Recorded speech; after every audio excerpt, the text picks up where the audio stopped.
ilusat valentinipäeva kõigile! Mul tuli selline mõte, et valentinipäeva puhul mõned heateod teha. Esimesena käisin siis viimas toitu Alasi 8, kus siis on kodutute öömaja. Ja teisena käisin loomade varjupaigas siin Männikul. Ja nüüd oleme siis koeraga jalutamas siin Männikul või Nõmme metsas. Ja ma olen siiamaani, me oleme umbes 40 minutit jalutanud ja täiesti kohutavalt palju leidnud prügi. Ja ma ei mõtle lihtsalt mingi väikseid taara, mingisuguse pudeleid ja värke ja purke, vaid ma pean silmas nagu konkreetselt autojuppe ja diivaneid ja külmkappe ja värke. Ja praegu ja ma võtan need pildile ka, et ma teen nagu oma valentinipäevast blogipostituse. Ma ei saa aru, kuidas inimene selle peale tuleb. Miks sa tuleb nagu metsa sisse fucking, nagu, kus autoga ka nagu raske ligi saada ja lihtsalt nagu viskad selle prügi maha. Miks sa ei võta siis vaevaks ja ei vii seda nagu õigesse kohta? Kuule inimene, mis sul viga on? Mis sul viga on? Ja mitte nagu ühel inimesel, tuleb välja nagu ilgelt palju inimesi, kes niimoodi teevad.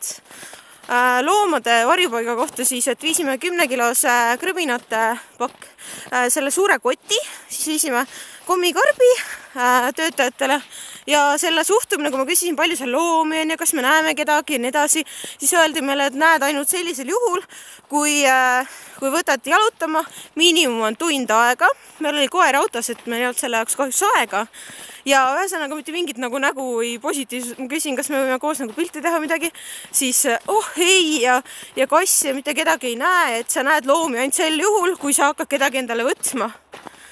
Ja siis vaata umbes kodulehelt ja kui sa midagi kotib, et siis vaata kodulehelt, et okei. Ja kusjuures seal oli üks kodutu siga, nagu kodusiga hästi karvane, et siis ma sinna selle välijaadik oli ja siis ma tema juurde läksin ja siis natuke sügasin teda. Ja kui ma oleks teadnud, et seal nagu notsu ka, siis ma oleks viinud talle õuna või midagi, ma oleks selle vaikselt seal puurivalt andnud või mida iganes.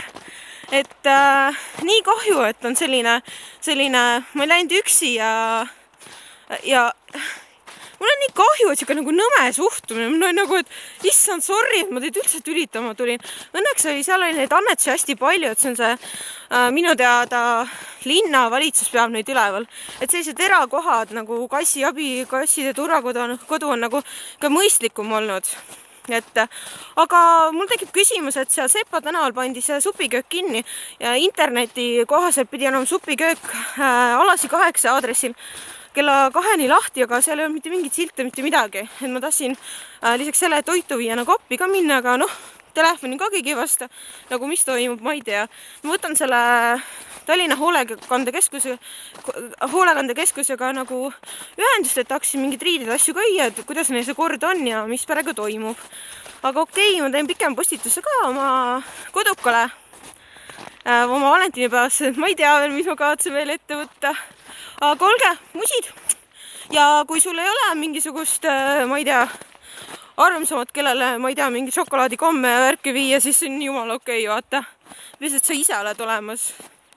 Ja kui sa ennast ei armasta, siis ei saa teisi ka armastada, öeldakse. Aga ma väga palju vist ennast ei armasta, aga ma armastan ilusaid ja armsaid inimesi. Ja armastan teid ka, lugejad ja vaatajad. Olge tublid, eks. Tšau!